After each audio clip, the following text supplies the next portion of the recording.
Daniel Emmanuel கொலம்போவில் இருந்து இந்த நிகழ்ச்சி ஆதரித்திருக்கிறீர்கள். கடந்த 14ஆம் தேதி உங்களுக்கு பிறந்த நாள். Daniel, happy birthday. சங்கீதம் 18:35 படி உம்முடைய வலதுகரம் என்னை தாங்குகிறது, உம்முடைய காருண்யம் என்னை பெரியவனாக்கும் என்ற வசனத்தின்படி இயேசுப்பா உமது மகனுடைய வேலையிலே உயர்வை தாரும், ஆசீர்வதிய சுவாமி. பிபிஏவில் வெற்றியை தாரும், சமாதானமான எதிர்காலத்தை தாரும் அப்பா. மேரி ஜெனிஃபரை ஆசீர்வதியும், ஏற்ற துணையை தாரும், வேலையிலே உயர்வை தாரும், கனம் பண்ணும், செழிக்க செய்யும் சுவாமி. பெற்றோர் மிஸ்டர் லூயிஸ் மச்சடோ அவர்களையும் மிஸ்ஸஸ் ஜோசபின் அவர்களையும் ஆசீர்வாதத்தை சுகமாய் காத்துக்கொள்ள சுவாமி. ஆசீர்வாதத்தை செழிக்க செய்யும், அவர்களுக்கு வேண்டியவைகள் தேடி வரும்படி அருள் புரியும், உயர்த்தும் இயேசுவின் நாமத்தில் ஆமென். God bless you. பெங்களூரிலிருந்து மிஸ்ஸஸ் ஷார்முலா மஞ்சு, உங்கள் அன்பு மகள் சோனாலுக்கு இன்று பிறந்தநாள். Happy birthday Sona. நீதிமொழிகள் 2:6 கர்த்தர் ஞானத்தை தருகிறார், அவர் வாய் நின்று அறிவும் புத்தியும் வரும். ஆண்டவரே, சோனாலுக்கு நல்ல சுகத்தை கொடுத்து படிப்பில் ஆசீர்வாதத்தை நிறைவாய் தாரும் அப்பா. அப்படியே ஷர்மிளா மஞ்சு, கணவர் மஞ்சு தொழிலே ஆசீர்வதியம், குடும்ப வாழ்க்கையில் ஆசீர்வதியம், சுகத்தோடு செழிப்பை பெற்றுக்கொள்ளட்டும் அப்பா. இப்பொழுது அவர்கள் விரும்புகிறவருடைய குடும்ப வாழ்க்கையில் குடும்ப நபர்கள் அத்தனை பேர் மீதும் உன்னுடைய கரம் வைத்து ஆசீர்வதியம் வாழ்ந்திருக்க செய்யும் நல்ல தகப்பனே, ஆமேன். ராமேஸ்வரத்திலிருந்து மிஸ்ஸஸ் ரஜீவ் பத்மினி, அவருடைய பேத்தி மேகா ஜெகனுக்கு இன்று முதல் பிறந்த நாள். Happy birthday Megha. நிகழ்ச்சி தாங்கியமைக்கு உங்களுக்கு நன்றி. ஏசாயா 60:22 படி சின்னவன் 1000மும் சிறியவன் பலத்த ஜாதியும் ஆவான். கர்த்தராகிய நான் ஏற்ற காலத்தில் இதை தீவிரமாய் நடப்பிப்பேன். ஆண்டவரே, மெகாவுக்கு நல்ல சுகத்தை கொடுத்து ஆசீர்வதியம், படிப்பில் ஆசீர்வதியம். மகன் ஜெகனுக்கும் மனைவி ஷாலினிக்கும் அப்படியே அவைக்குரிய குடும்ப வாழ்க்கையில் ஆசீர்வாதம் கொடுமப்பா. அப்படியே சதீஷ்க்கு ஏற்ற துணை எதிர்காலம் செழிக்க செய்யும். ராகினிக்கு அப்படியே ஆண்டவரே தொழிலில் குடும்ப வாழ்க்கையில் ஆசீர்வாதம் தாரும் அப்பா. மிஸ்ஸஸ் ரஜீவ் பத்மினி அவர்களுக்கும் சுகத்தை கொடுத்து ஆசீர்வதியம் நல்ல தகப்பனே, ஆமேன்.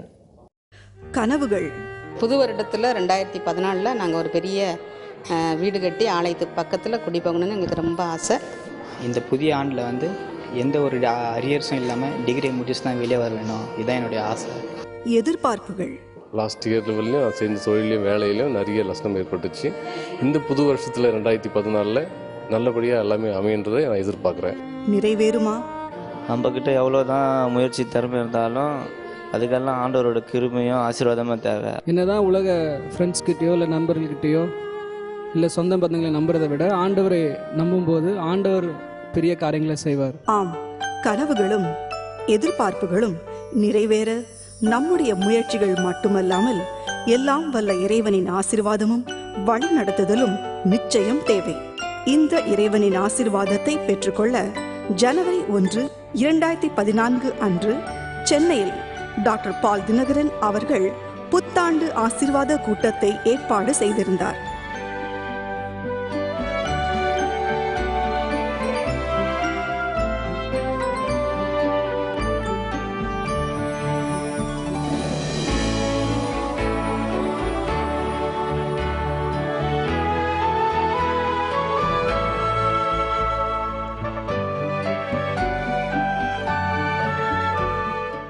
இதில் டாக்டர் பால் தினகரன் மற்றும் குடும்பத்தினர் கலந்து கொண்டு வந்திருந்த மக்களுக்காக பிரார்த்தனை ஏறெடுத்தார்கள்.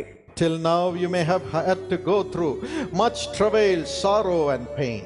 இதுவரையிலும் நீங்க அதிக வேதனை, உபத்திரவம், துக்கத்தின் வழியே கடந்து சென்றிருக்கலாம். But this year, ஆனால் இந்த ஆண்டில் the spiritual glory that comes upon you will deliver you from all the paths of darkness, death and fear.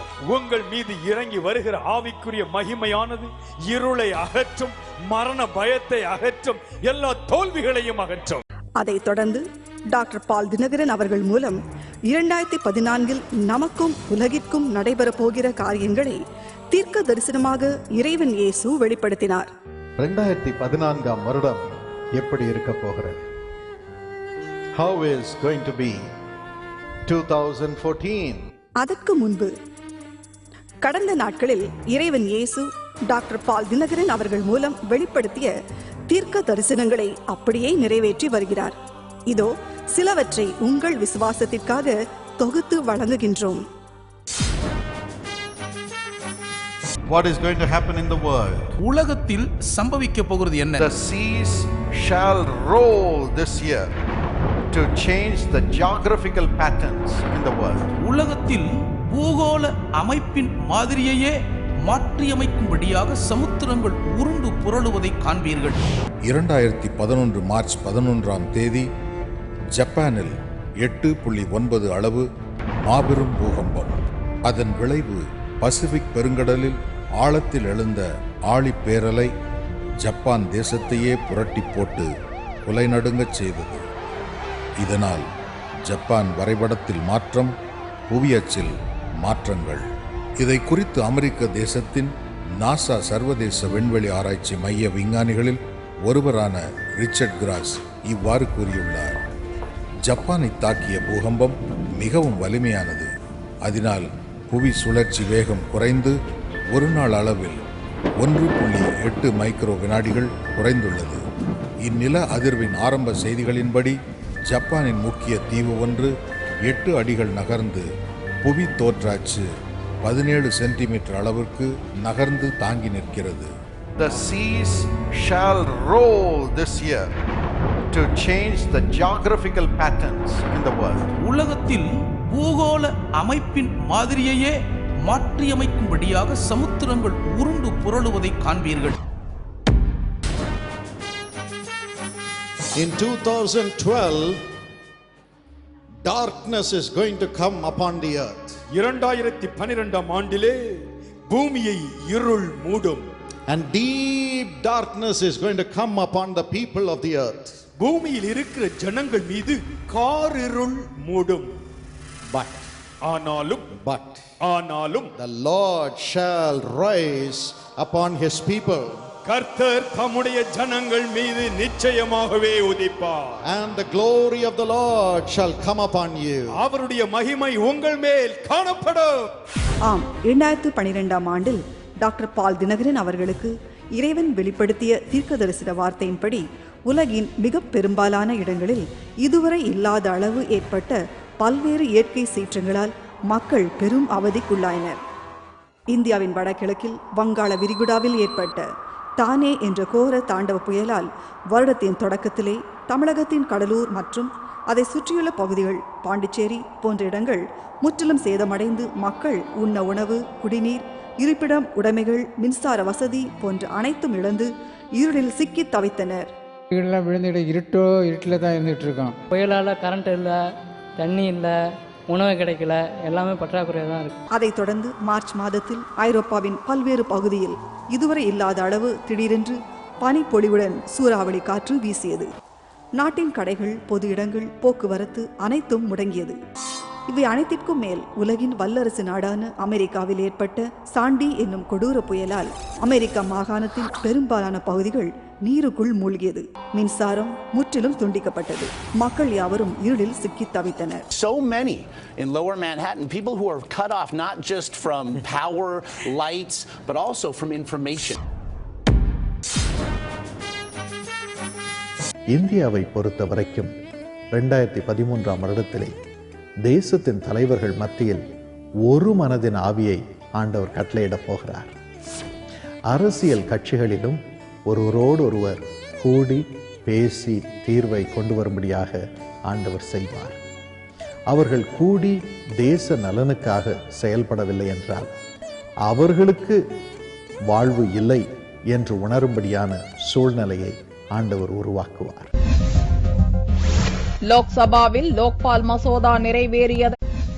Lokpal மசோதா விவகாரத்தில் கட்சி பாகுபாடு பாராமல் அனைத்து கட்சிகளும் ஒன்றுபட்டிருப்பதாக பெருமிதத்துடன் குறிப்பிட்ட கபில் சிபல் 40 ஆண்டுகளுக்கும் மேலாக கிடப்பில் போடப்பட்ட லோக்பால் மசோதாவை நிறைவேற்ற அனைத்து கட்சிகளும் ஒப்புதல் அளித்தது. லோக்பால் மசோதாவால் 50% ஊழல் குறையும் என்றும் நம்பிக்கை தெரிவித்தார். உலகின் பொருளாதாரம் மற்றும் பணத்தை பொறுத்த காரியங்களில் மாற்றம் ஏற்படும். சில நாடுகளில் பணத்தின் மதிப்பு மிகவும் அதிகமாக சரிந்துவிடும். வணக்கம் நேயர்களே, இன்றைக்கு ரூபாயின் மதிப்பு இதுவரை இல்லாத அளவாக 68 ரூபாய் 75 காசுகள் என்ற அளவு வரை இறங்கி இன்று தமிழக மக்கள் மட்டுமல்ல இந்தியாவில் எல்லாரையும் அதிர வைத்திருக்கிறது. Business news now, the rupee continues to tumble, hitting a lifetime low. The Eurostat Thursday report showed rather disappointing results on the industrial sector. According to Eurostat, the July industrial output hit almost one-year low and ticked down by 1.5% compared to June. கடந்த ஆண்டில் உலகளாவிய நிலையில் அனைத்து ரூபாயின் மதிப்புகளிலும் மிகப்பெரிய அளவில் ஒரு சரிவை கண்டது.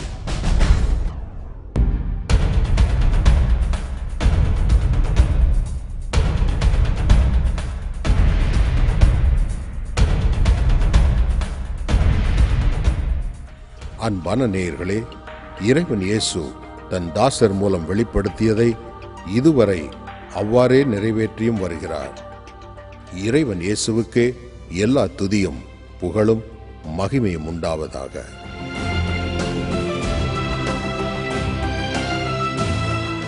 How is going to be 2014?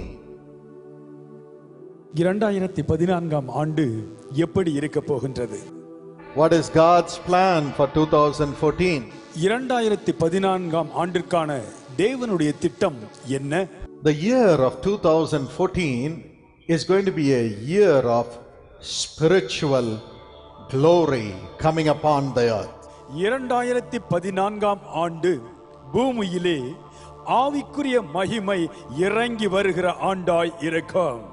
Every time we talk about the blessings that we would receive in the world for our worldly life, but this year God is going to give us spiritual anointing, spiritual grace and spiritual glory to all his people and across the world.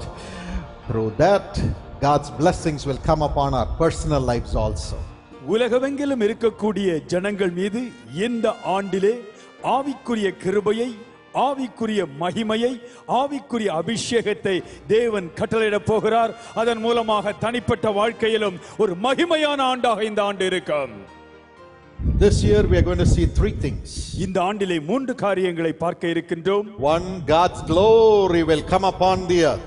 உலகத்தின் மீது தேவ மகிமை இறங்கி வரும். And because of that, God's righteousness will be brought by God's glory into the people of God on the earth in 2014. 2014 ஆண்டிலே தேவனுடைய பிள்ளைகள் மீது தேவனுடைய மகிமை இறங்கும் பொழுது அது தேவனுடைய நீதியை மிகவும் ஆச்சரியமான விதத்திலே கொண்டு வரும். And thirdly, because of God's glory and God's righteousness, God's abundance and prosperity is going to come upon God's people in the year 2014. 2014 ஆண்டிலே தேவனுடைய பிள்ளைகள் மீது தேவ மகிமையின் நிமித்தம், தேவன் தருகின்ற பரிசுத்தத்தின் நிமித்தம் எல்லாம் ஏராளமாய் தாராளமாய் மிக பெரிய அமோகமான ஆசீர்வாதங்களாய் மாறும். What are the major things that are going to happen in the nation of India? இந்திய தேசத்திலே நடைபெற இருக்கின்ற மிக முக்கியமான காரியங்கள் எவை? Firstly, God said, "My peace shall radiate in my servants."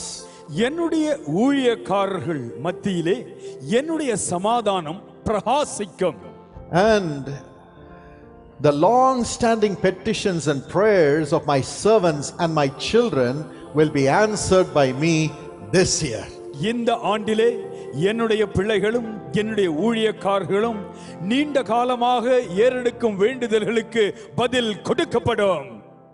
This year my children and my servants shall be served by the angels of God. இந்த ஆண்டிலே என்னுடைய பிள்ளைகளுக்காக என்னுடைய ஊழியக்காரர்களுக்காக தேவ தூதர்கள் வந்து பணிவிடை செய்வார்கள். This year the sufferings and the battles of my people and my servants shall end. இந்த ஆண்டிலே என்னுடைய பிள்ளைகளுடைய என்னுடைய ஊழியக்காரர்களுடைய எல்லா விதமான வேதனைகளும் போராட்டங்களும் முடிவுக்கு வரும்.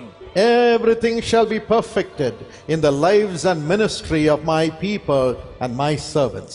என்னுடைய பிள்ளைகளுடைய வாழ்க்கையிலும் என்னுடைய ஊழியக்காரர்களுடைய வாழ்க்கையிலும் சகலமும் பூரணமாக நிறைவேற்றப்படும். Shall we clap our hands and give Jesus all the glory? கரங்களை தட்டி இயேசு கிறிஸ்துவுக்கு எல்லா மகிமையும் ஏறெடுப்போம். Thank you Jesus. இயேசுவே உமக்கு நன்றி. Say we receive it Lord. ஆண்டவரே பெற்றுக்கொள்கிறோம் என்று சொல்லுங்கள். And secondly, in India இந்தியாவிலே God's grace will come upon the young people of the country.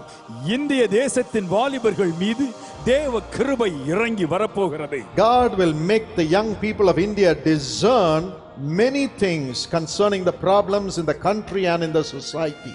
சமுதாயத்திலும் தேசத்திலும் இருக்கக்கூடிய பிரச்சனைகளை குறித்து சரியாக இளைஞர்கள் பகுத்தறிந்து செயல்படுவார்கள். And they shall come up with new findings in technology and the services to the nation. தேசத்திற்கான தொழில்நுட்பத்திலும் சேவை பிரிவிலும் அவர்கள் புதிய புதிய கண்டுபிடிப்புகளை கண்டுபிடிப்பார்கள். The young people shall govern and shall become national leaders of repute. ஆளுகையிலே இளைஞர்கள் முன்னணியில் வந்து தேசத்திலே நற்பெயர் பெறுகின்ற உன்னத நிலைக்கு இளைஞர்கள் வருவார்கள். And they shall govern the land in righteousness and peace. அவர்கள் நீதியோடும் சமாதானத்தோடும் இந்த தேசத்தை ஆளுகை செய்வார்கள். The most important thing is that trends of the life of the people in India will begin to change this year from 2014. இந்த 2014ஆம் ஆண்டிலிருந்து இந்திய மக்களுடைய வாழ்க்கை முறை, வாழ்க்கை தரம் ஒரு நல்ல முன்னேற்றத்தை பெறும். My grace shall come upon those in authority in the land, and they shall be taught to govern this nation with fear and reverence to my name, says the Lord.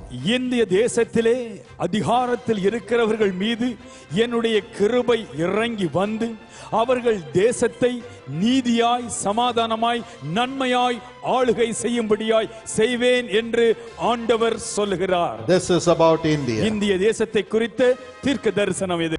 The governance in India. இந்திய தேசத்தினுடைய ஆளுகையை குறித்த தேவனுடைய திட்டம் இது. Now God spoke to me about China. ஆண்டவர் சீன தேசத்தை குறித்து என்னோடு பேசினார். China shall come up with agreements with India in certain areas. சில துறைகளிலே சீன தேசம் இந்திய தேசத்தோடு உடன்படிக்கைகளில் கையெழுத்திடும். And because of that, this region of the world shall have political significance in the years to come. இந்த உடன்படிக்கையின் மூலம் உலகத்தில் இருக்கக்கூடிய இந்த பகுதி உலக அரசியலிலே முக்கியத்துவத்தை பெரும் அளவு ஒரு மாறுதல் ஏற்படும். And because of this, the influence of the gospel will increase in the regions of this part of the world. இதன் மூலமாக இயேசு கிறிஸ்துவினுடைய சுவிசேஷம் இந்த உலகத்தின் இந்த குறிப்பிட்ட பகுதியிலே மிகப்பெரிய தாக்கத்தை, நன்மையை உண்டு பண்ணும். And now we move on to the Latin American country. இப்பொழுது தென் அமெரிக்க தேசங்களை குறித்து கவனிப்போம். God says, my peace and joy shall radiate in the Latin American countries and shall usher in growth and development in those countries because of my joy. என்னுடைய சமாதானமும் என்னுடைய சந்தோஷமும் தென் அமெரிக்க நாடுகளில் இருக்கக்கூடிய மக்களிடத்திலே அது பிரகாசமாய் இருக்கும். அதன் மூலமாக மிகப்பெரிய முன்னேற்றம் உண்டாகும். Now about the Middle Eastern country. மத்திய ஆசிய கண்டத்தை குறித்த பகுதி. My gracious presence shall come upon the Middle Eastern countries. மத்திய கிழக்கு பகுதிகளில் இருக்கக்கூடிய நாடுகளிலே என்னுடைய கிருபையும் சமாதானமும் பெருகும். Today there is lot of turmoil there. இப்பொழுது மத்திய கிழக்கு பகுதியிலே பலவிதமான குழப்பங்கள், சண்டைகள்.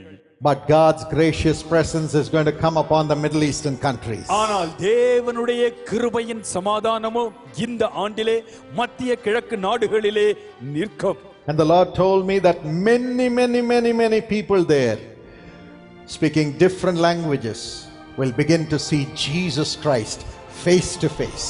மத்திய கிழக்கு நாடுகளில் இருக்கக்கூடிய பல பாஷைகளை பேசக்கூடிய மக்கள் இயேசுவை தரிசிப்பார்கள், இயேசுவை அறிந்து கொள்வார்கள். And they will confess him as Lord. இயேசுவே எங்கள் ஆண்டவர் என்று அவர்கள் அறிக்கை செய்வார்கள். Pioneering efforts shall be taken to proclaim the gospel in that region. அந்த பகுதியில் இருக்கக்கூடிய மக்களுக்கு நற்செய்தியை அறிவிக்கும்படியாக இதுவரை செயல்படுத்தப்படாத புதிய முறைகள் செயல்படுத்தப்படும். And God says, I will bless that.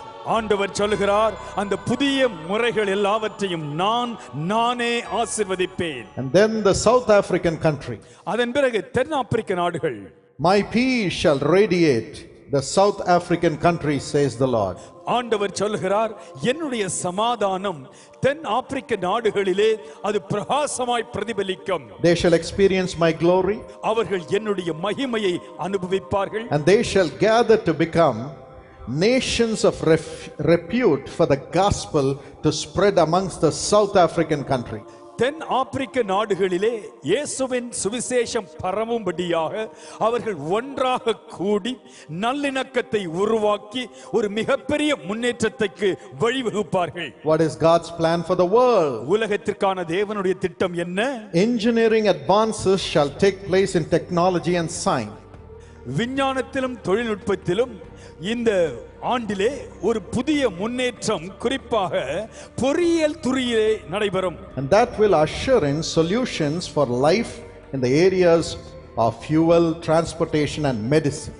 எரிபொருள், பயணம் மற்றும் மருத்துவ துறையிலே இந்த ஆண்டிலே ஒரு மிகப்பெரிய முன்னேற்றம் ஏற்படும். Even through these sciences my face shall shine upon the people, says the Lord. ஆண்டவர் சொல்லுகிறார், இந்த விஞ்ஞான கண்டுபிடிப்புகளின் மூலமாகவும் என்னுடைய திருமுகம் தேவ ஜனங்கள் மீது, உலக ஜனங்கள் மீது பிரகாசிக்கும் என்று ஆண்டவர் சொல்லுகிறார். Amazingly, all these discoveries shall point towards God's love for humanity or the existence of God. இந்த ஆச்சரியமான கண்டுபிடிப்புகள் எல்லாம் எவ்வளவாக தேவன் அற்புதமாய் காரியங்களை செய்து வைத்திருக்கிறார் என்று அனைத்து மக்களும் வியக்கக்கூடிய விதத்திலே அது வெளிப்படும். God says they shall know my goodness and turn towards me. என்னுடைய நன்மையை அறிந்து நான் உயிரோடு இருக்கிறேன் என்பதை புரிந்து மக்கள் என் பக்கமாய் திரும்புவார்கள். The Lord also told me, ஆண்டவர் என்னிடத்திலே சொன்னார், dark days shall cover the earth from the eastern part of the world to the northern part of the world.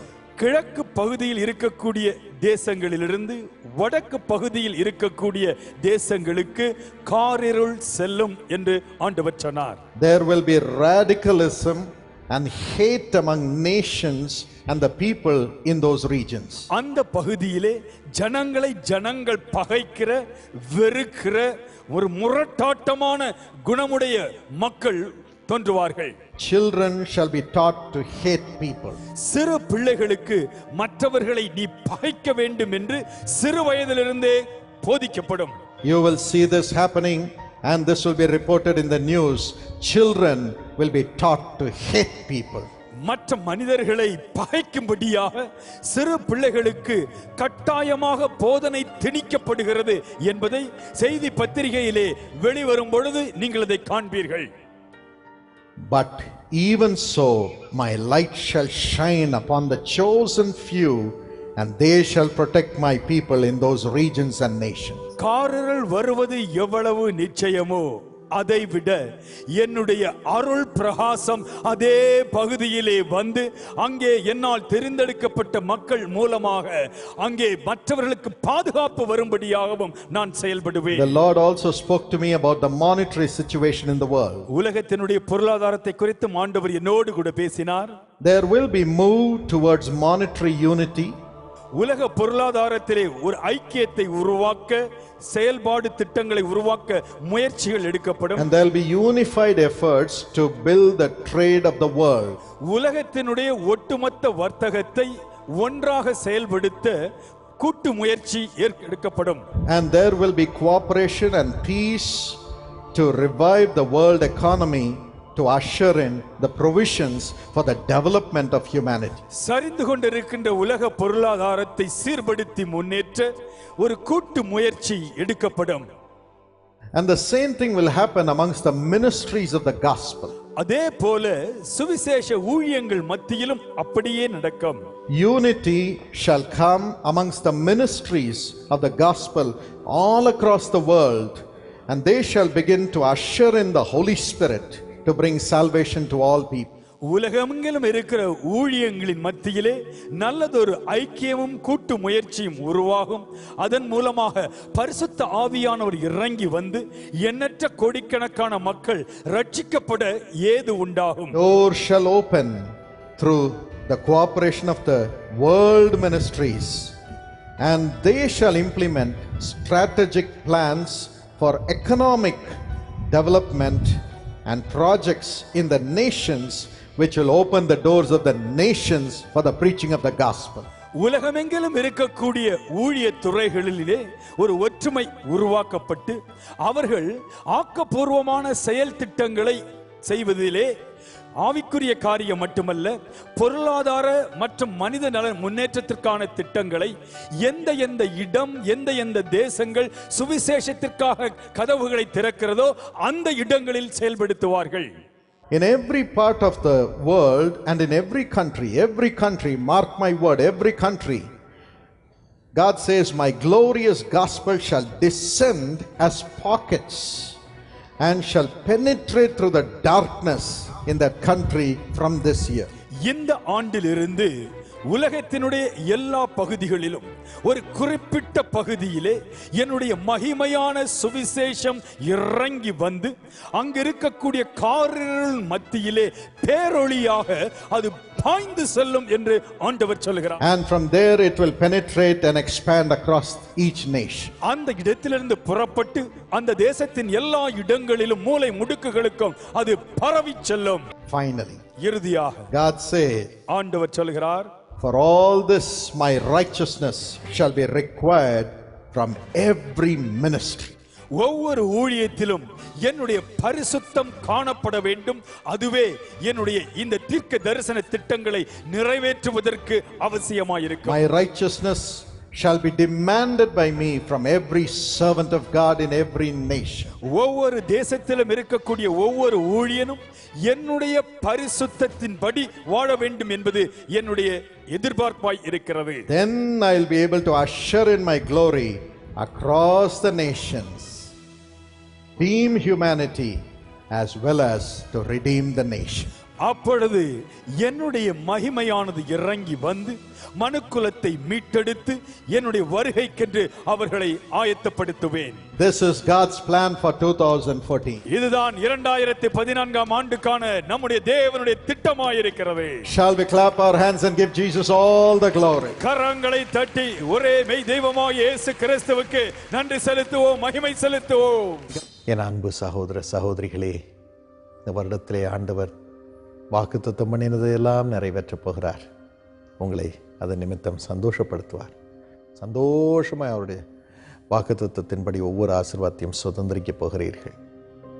பிசாசை கட்டி போடுவார். தடையில்லாமல் இந்த ஆசீர்வாதங்களை சுதந்திரிக்கும்படி உங்கள் ஊழியத்திலும் உங்கள் குடும்பத்திலும் உங்கள் சொந்த வாழ்விலும் அவர் கிரியைகளை நடப்பிப்பார். இதற்காக இப்பொழுது நாம் ஆண்டவரிடம் வேண்டிக் கொள்வோமா? இயேசப்பா, நீர் சொன்னவைகளையெல்லாம் நிறைவேற்றும், வாக்குத்தத்தங்களை நிறைவேற்றும், வாக்குத்தத்தங்களை நிறைவேற்றும்.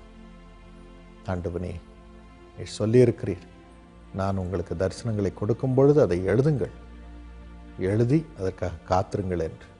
அப்பா, நாங்கள் ஜெபத்திலே காத்திருக்கிறோம், விரைவில் அதற்கு பலனை தாரும்.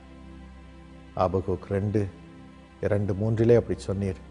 ஆனால் லூக்கா 18:7-8 சொல்லியிருக்கிறீர், சீக்கிரமாய் உங்களுக்கு நான் பதில் தருவேன் என்று. சீக்கிரமாக இந்த தீர்க்க தரிசனங்களுக்கு பதில் தாரும் தாரும் தாரும். இந்த வருடத்திலே விரைவில் அது நடக்கட்டும். ஒவ்வொரு வார்த்தையும் நிறைவேறட்டும். அது ஜீவன் இறங்கட்டும். அப்பா, ஆசீர்வதியும். ஒவ்வொரு வார்த்தையும் ஜீவன் பெற்று கிரியை செய்ய ஆரம்பிக்கும்படி அருள் புரிய ராஜா, அருள் புரியும். அப்பா, இந்த தீர்க்க தரிசனங்களை பெற்றுக்கொண்ட முத பிள்ளைகளை ஆசீர்வதி, ஆசீர்வதி. பிசாசு அவர்களை தொடக்கூடாது, அவைகளை துரத்துகிறேன். மாறாக ராஜா, தயவாக அவர்களுக்கு சந்தோஷமாய் உமது வாக்குத்தத்தங்கள் நிறைவேறுவதை அவர்கள் கண்டு ஆனந்தமடையும் நாட்களை தாரும். குடும்பத்திலும் ஒரு போராட்டம் இல்லாமல் அப்பா சம்பூர்ணத்தை அனுபவிக்கும்படி அருள் புரிய ராஜா. நீரே அவர்களுக்கு ஆதரவாக இரும். குடும்பத்தை நடத்தும். ஒவ்வொருவரும் பரிசுத்தமாக இருக்கட்டும், உத்தமமாக வாழட்டும். குடும்பத்தில் அத்தனை பேரும் பக்கமாக திரும்பட்டும். குழந்தை இல்லாதவர்களுக்கு குழந்தை இந்த வருடத்திலே பிறக்கட்டும். வீடு இல்லாதவர்களுக்கு வீடு உண்டாகும்படி அருள் புரியும் அப்பா. அப்படியே குடும்பத்திலே இன்னும் அறியாமல் பாவத்தில் இருக்கும் மக்களை இந்த வருடத்திலே மாற்றி போடும். குடும்பம் முழுவதும் பின்பற்றும்படி அருள் புரியும் அப்பா. ஆசீர்வாதத்தை கொடுக்கிறோம். தரித்திரத்தில் இருக்கும் ஒவ்வொருவரும் இந்த வருடத்தில் இருந்து பண கஷ்டமே இல்லாமல் செழிப்பை அனுபவிக்கும்படி வாசல்களையும் வழிகளையும் திறந்தரலும் அப்பா, திறந்தரலும் அப்பா, திறந்தரலும் திறந்தரலும் திறந்தரலும் ஒரு வழியை திறந்தரலும் அப்பா, திறந்தரலும். ஆண்டவனே, உமது தீர்க்கதரிசிகளாக இந்த வருடத்திலே உமது பிள்ளைகள் மாறட்டும், மாறட்டும், மாறட்டும் அப்பா, அத்தனை பேரும் மாறட்டும். மகிமை உண்டாகட்டும், அது வல்லமை விளங்கட்டும். நீர் கூட இருப்பதை நிரூபியும், அது மகத்துவத்தினால் நிரப்பி காத்துக்கொள்ளும். இந்த ஆசீர்வாதங்களை உமது பிள்ளைகள் மீது வைத்து ஜெபிக்கிறேன். அதை உறுதிப்படுத்தி நீர் மகிமைப்படும் இயேசுவின் நாமத்தில். ஆமென். God bless you. நம் தேசம், நம் இந்தியா, நாம் அதன் குடிமக்கள்.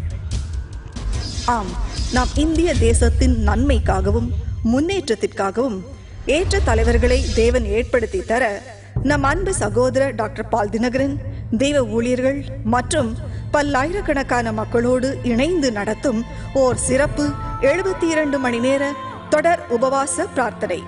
நாம் இந்திய தேசத்திற்காக ஊக்கத்தோடு பிரார்த்தனை எடுக்க அணிதிரண்டு வாரீர். வாருங்கள், நமது தேசத்தின் எதிர்காலம் நமது கையில்.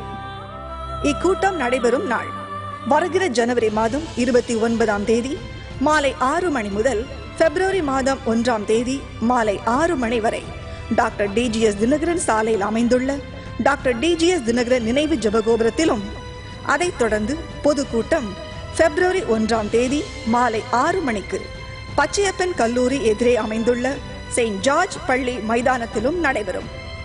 வாருங்கள், நம் தேசத்தின் எதிர்காலம் நமது கையில்.